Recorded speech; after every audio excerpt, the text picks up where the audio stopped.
రేవంత్ రెడ్డి నువ్వు అనుకుంటున్నావు, ఖచ్చితంగా నిన్ను రాజకీయంగా తెలంగాణ గడ్డ మీద బొంద పెడతాం.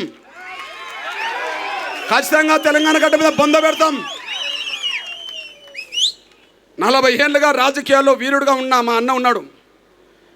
ఎన్నో ప్రభుత్వాలతో యుద్ధం చేసి రాజు లేని యుద్ధం జరుగుతున్న ఎంఆర్పిఎస్ ఉన్నది. మరొక వైపు నా తమ్ముడు నేతకాని వెంకటేష్ మాకు అండగా ఉన్నాడు, సురేష్ ఉన్నాడు, బలహీన వర్గాలు ఉన్నారు. కాబట్టి రేవంత్ రెడ్డి నువ్వు ఎస్సీలకు సంబంధించిన మెజార్టీ చూడండి, కుట్ర బుద్ధితోటే మాదిగలకు అవకాశం లేకుండా చేసిండు. 2 ఎంపీలకు వాళ్ళ సూత్రానికి విరుద్ధంగా టికెట్ ఇప్పించున్నాడు, నాగర్ కర్నూలు, పెద్దపల్లి. దాని తర్వాత 10 రోజులకు వరంగల్ టికెట్ కడియం షేర్కి ఇప్పించుకున్నాడు. అప్పటికే కాంగ్రెస్లో సిట్టింగ్ ఎంపీ వచ్చిండు. కడియం షేర్ కూతురుకు బీఆర్ఎస్లో టికెట్ వచ్చిన వెంటనే నాకు టికెట్ రాలేదని ఆవేదనతో ఆయనపై రాజీనామా చేసి కాంగ్రెస్లో చేరిండు. అంటే కడియం షేర్ కూతురుకు బీఆర్ఎస్ టికెట్ ఇచ్చిన రోజే కాంగ్రెస్లో చేరిండు తెల్లారి. అప్పటికి 10 రోజులు ఉన్నది. 10 రోజులు ఉన్నా కూడా ఆయనకి ఇవ్వలే. నువ్వు కడియం షేర్ని రప్పించుకొని వాళ్ళ బిడ్డకి ఇచ్చావు అంటే అర్థమైంది చెప్పండి. అంటే మాదిగలను పట్టించుకోవద్దు, సిట్టింగ్ ఎంపీ అయినా పట్టించుకోవద్దు అని అనుకున్నట్టే కదా. లేదా 10 రోజుల బట్టి ఎందుకు డిక్లేర్ కాలే? సిట్టింగ్ ఎంపీ మీ దగ్గర ఉన్నప్పుడు అంటే ఉద్దేశపూర్వకంగానే మాదిగలకు రానివ్వలే. సాక్ష్యం ఏంటిది? 3 అయిపోయినాయి కదా, 1 మాదిగలకి ఇవ్వలేదు కదా. అప్పటికే మాదిగలు రోడ్ ఎక్కింది కదా, ఎంఆర్పిఎస్ రోడ్ ఎక్కింది కదా, కాంగ్రెస్ వాళ్ళు అన్యాయం జరుగుతుందని చెప్పి చివరికి కంటోన్మెంట్ ఉప ఎన్నికల్లో సర్వే సత్యనారాయణ ఒక మాదిగ సీనియర్ లీడర్ ఉన్నాడు.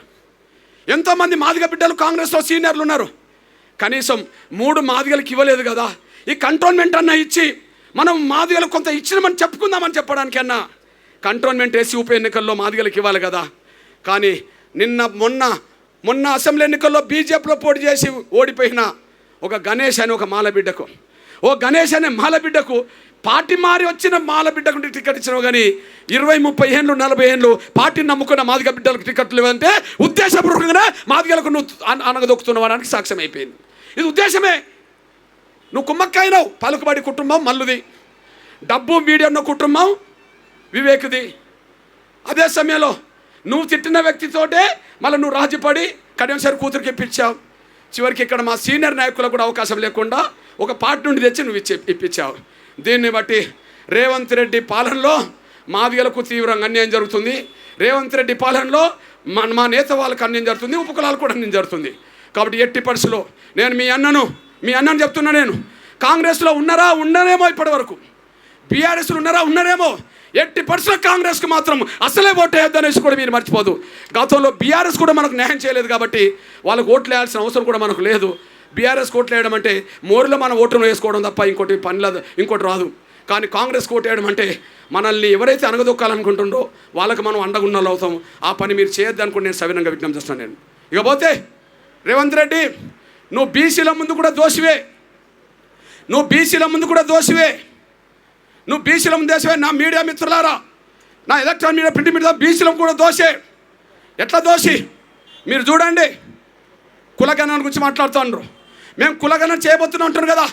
అరే కులగణన చేయకపోయినా 50% బీసీలు ఉన్నారు కదా. 51.5, 52.5, 53.5, 54 తేల్చాల్సిందే. 50 తర్వాత తేల్చాల్సిందే తప్ప 50 అయితే మినిమం ఉన్నారు కదా. అది అందరూ తెలుసు కదా. 51.5, 52.5, 53, 54.5, 55.5 అనేది వివరాలు మొత్తం తేలాలి. కానీ మినిమం ఎంత ఉన్నారంటే 50% ఉన్నారు కదా.